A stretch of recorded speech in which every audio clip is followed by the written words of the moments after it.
Hello everyone, my name is Paul Sost and I will be taking you through this PowerPoint today, handpiece information and tips. First we're going to talk about handpiece maintenance and the goals of maintenance. And the obvious goals of maintenance is to achieve optimal performance for a handpiece and to maximize the longevity of the handpiece and or the handpiece repair. Refer to a separate presentation on handpiece maintenance guidelines. At a later date we will have that. You will be watching that, and you use that presentation to teach dental practitioners best practices. You'll actually be able to take that PowerPoint into the office, go through it with the office, and the doctor will really appreciate you training and teaching the staff how to save him money. Okay, let's talk about removing a handpiece from the office and some things that you should really be doing when you remove a handpiece. And this is if it's a slow speed actually or a high speed. It really doesn't matter, even though this particular PowerPoint is on high speed. These are good practices for your low speeds that you're taking out as well. The first thing you're going to do is inspect for any dents or damages to the handpiece. Okay, you want to make the doctor aware of these damages prior to working on the handpiece. Example, maybe there's a dent, maybe the back cap's broken. You don't want to take that handpiece out to your truck, work on it for a while, bring it back in and tell the doctor he owes you for a back cap, or you're going to charge him $50 to take a dent out of the handpiece. If you don't show it to him prior, he may assume that maybe you dropped it and not the office, the personnel in the office. So obviously you want to inform the doctor of the damages before you leave the office. Insert it into an autoclave bag. Write the doctor's name and phone number on the bag before placing it in the truck. And that's purposes if you're not going to do the handpiece right then and there on the truck, or you're taking slow speeds out of the office. Your business gets up and running and you're taking handpieces out of every other office, and if you don't bag them and write a name on them, you could very well lose track of it. So it's a good practice just to put the doctor's name on the back of the bag if you're not going to be doing the handpieces on site, or if you're going to be taking slow speed handpieces and sending them into the small equipment repair department. If sending to a corporate, gather as much in detailed information as possible, such as the water's not working, the water spray's not working correctly, sprays too far to the left or the right, makes noise, etc. That information is critical, and that goes along with anything that you pick up and take out of the office and are sending out to an outsourced vendor to repair, or our SER department, our small equipment repair department. Point us in the right direction. It's critical to getting it fixed and getting it fixed properly. When you're returning the handpiece to the doctor, for items repaired by Dental Fix Corporate, you should test yourself prior to delivering to the doctor. If you send anything out to our small equipment repair department or to another outsource, test that piece of equipment, if at all possible, before you bring it into the doctor. Test it on your truck. Return all handpieces in an autoclave bag, one handpiece per bag. Okay, that handpiece has been fixed by you, now it's been bagged by you and sealed. All the doctor has to do is throw it into the sterilizer, and then he can use it. Offer to run and test the handpiece in the doctor's presence. Okay, so you're going to bring it back to them in a bag. You're going to want to run it in front of them if at all possible, and they can rebag it at that point. The reason you want to do that is if the doctor's not 100% happy with the repair, it's better to know then than it is to get a phone call a day later, an hour later, to have to come back and pick it up.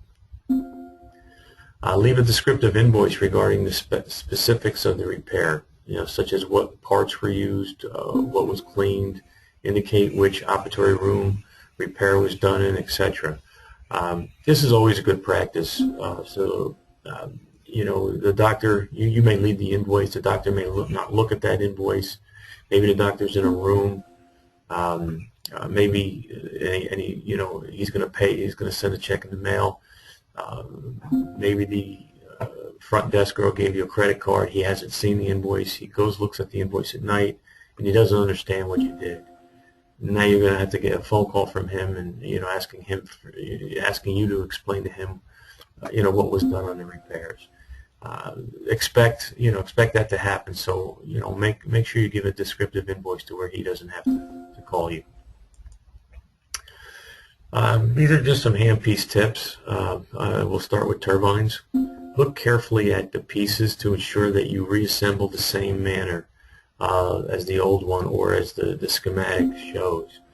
Height, actuator, springs, direction of impeller, all those things are critical when assembling a handpiece. On the bearings, cannot take wear and tear and cannot be reused. Company does not warranty bearings. So basically, anytime you take a handpiece apart, you're replacing the bearings. You're never putting the old bearings back on. So either you're doing a complete turbine, which you're putting the bearings onto your subassembly, or you're just doing a rebuild where you're just replacing the turbines. But bearings are replaced every time. We'll go into more into warranty at a later date, but nobody warranties bearings unless you buy a full turbine assembly completely built. But we'll discuss that at a later date. O-rings are able to be reused if not damaged. That is probably true, but however, you should always replace your O-rings. We've had many handpieces come back to our small equipment repair of techs that couldn't get a high-speed working, and it was just the O-rings that there were old O-rings in the handpiece. So they're only 45 cents a piece on average. Don't skip changing out the O-rings, even if they look good. As far as the head of the handpiece, use a light when working the head. Make sure there's no dirty remains and it's completely free of any of all debris, black powder. Suggests that the doctor's air pressure is too high, and this is an opportunity to educate the doctor. Basically, anytime you take a handpiece apart, you're going to really analyze all the parts because they tell a story, and we'll teach you, that at a later time. But you're going to want to make sure that the handpiece is cleaned out after you take everything out of it, after you take the turbine out. Here again, we've had handpieces come into our SCR department with leftover bearing parts still inside, and the technician didn't know why the handpiece wouldn't run properly. All we had to do is take the remnants of that bearing out of the front of the handpiece, and the handpiece worked fine. So you're really going to want to analyze, look inside the handpiece, and make sure it's completely clean and free of dirt or excess parts. Impeller. Don't assume it's set to the right height. It may still be need adjusting. Basically, you're going to get a sub-assembly with the turbine, with the impeller sitting on the spindle. A push button. Don't assume that is perfectly fit. Make sure you take a look at the old one, look at the height of the actuator on the old one, and match that up to the new turbine you're putting in.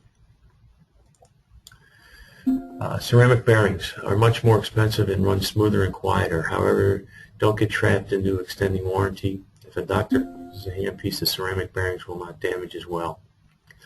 2 points here. At this point, we've switched our business over to Handpiece headquarters, and ceramic bearings are not that much more expensive anymore. But everything else holds true here. They run smoother, they run quieter. You'll pay a couple extra bucks for them. But here again, if a doctor is abusing his handpieces and is not taking care of them, don't think you're going to throw ceramic bearings in there and solve his problems.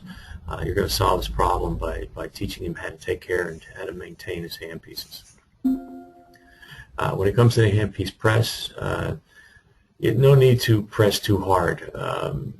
You can't be heavy-handed with this thing. I mean, if you're pounding on the press, you're doing something wrong. Press down until you feel the bearing make contact with the impeller and then back off. If you're taking something apart, you're going to hit it slightly, you're going to break it free, and it should come, it should break apart smoothly like you saw in the videos. Usually if you're slamming in it, you have to hit it really hard, there's a problem. There's something wrong. Either you got a wrong die in, or maybe the handpiece came with a flange that's welded, and it's not going to be able to be taken off. But just make sure that when you're using the press that you're not really hitting on it hard, because there's a problem. Couplers.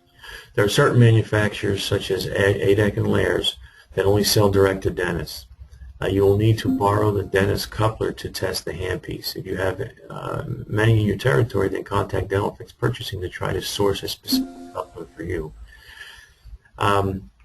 Yeah, I mean, so what'll happen is if you need a Layers or an ADEC coupler, you'll get one on your truck.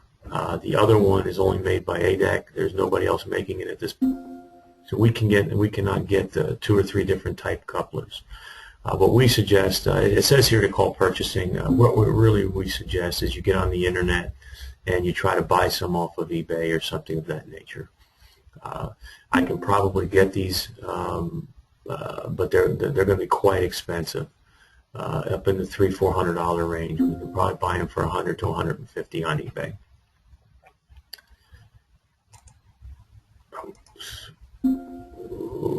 I'm sorry, I think I went too many slides. Yes, okay. Back caps. We're going to show you how to take these, how to secure a handpiece in the handpiece block and take your back caps off. But you may need to purchase a pencil torch or a butane torch. Heating, a cigarette lighter will work. I mean, just sometimes if you can't get the back cap off, heat it up and it'll come off very easily.